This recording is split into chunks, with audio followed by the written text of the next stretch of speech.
introduce you to something extremely special and a particular quirk. You'll never believe this crazy thing that the German language does. What am I talking about? Trennbare Verben, separable verbs. Many German verbs take a range of prefixes. Prefixes are extremely important in German, and I am excited to introduce you to them. What's a prefix? It's a small word that can be added to another word and then is magically transformed to give that word a new meaning.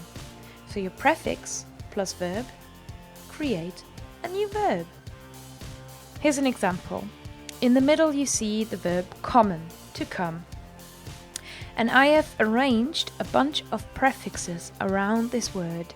All of them are added to the front of the verb to create a new verb. So clockwise we've got aufkommen, to come up with something, meaning to pay. Aus, to come out with something, to make do. Herum, to get around. Mit, to accompany. Nach, to follow. And an, to arrive. So as you can see, every prefix has got its own little meaning.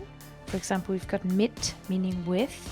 You might already know a few of them because they can stand by themselves. But when combined with a verb, the meaning of the prefix merges with the meaning of the verb to create these new meanings. Now, what am I talking about with all this separation? Sometimes what happens in a sentence is that the prefix separates from the stem as the verb changes, as it conjugates. So here are a few examples of what's happening there. Ankommen. Ich komme 16 Uhr an. Mitkommen. Kommst du mit? Not all prefixes separate, and there's a little list of those that don't ever separate, and they are be, emp, ent, er, ge, ver, zer. Bekommen. Du bekommst eine Erkältung. Entkommen. Der Dieb entkommt der Polizei. So as you can see, those particular prefixes just stay the way they are. They're just verbs.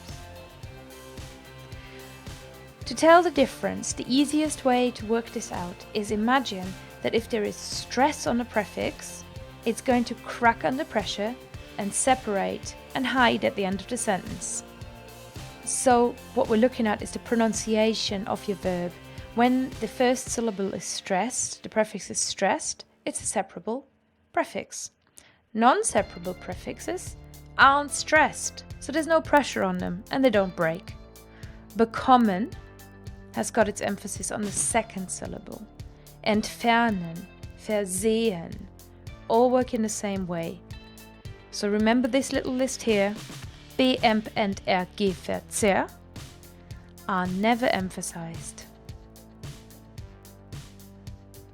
2 little extra points. A verb will only separate when it's the only verb in a sentence. And if your sentence has a comma, that second half may count as a sentence. For example, ich wasche heute Abend ab. I'm doing the washing up tonight. Ich möchte heute Abend abwaschen. I would like to do the washing up tonight. So in the first sentence, you've got the usual separation that you would expect. In the second sentence, möchte is another verb, and it shows you that there isn't any separation going to happen. Now, if you're looking at a past tense, such as the perfect, ich habe heute Abend abgewaschen, again, there is no separation of the verb, but the GE, that shows you this is a past tense participle, moves in between the prefix and the stem. Sie stellt den Spiegel auf. She erects the mirror. Sie soll das Spiel aufstellen. She is supposed to set up the game. Ich habe heute Abend aufgestellt. I set up tonight.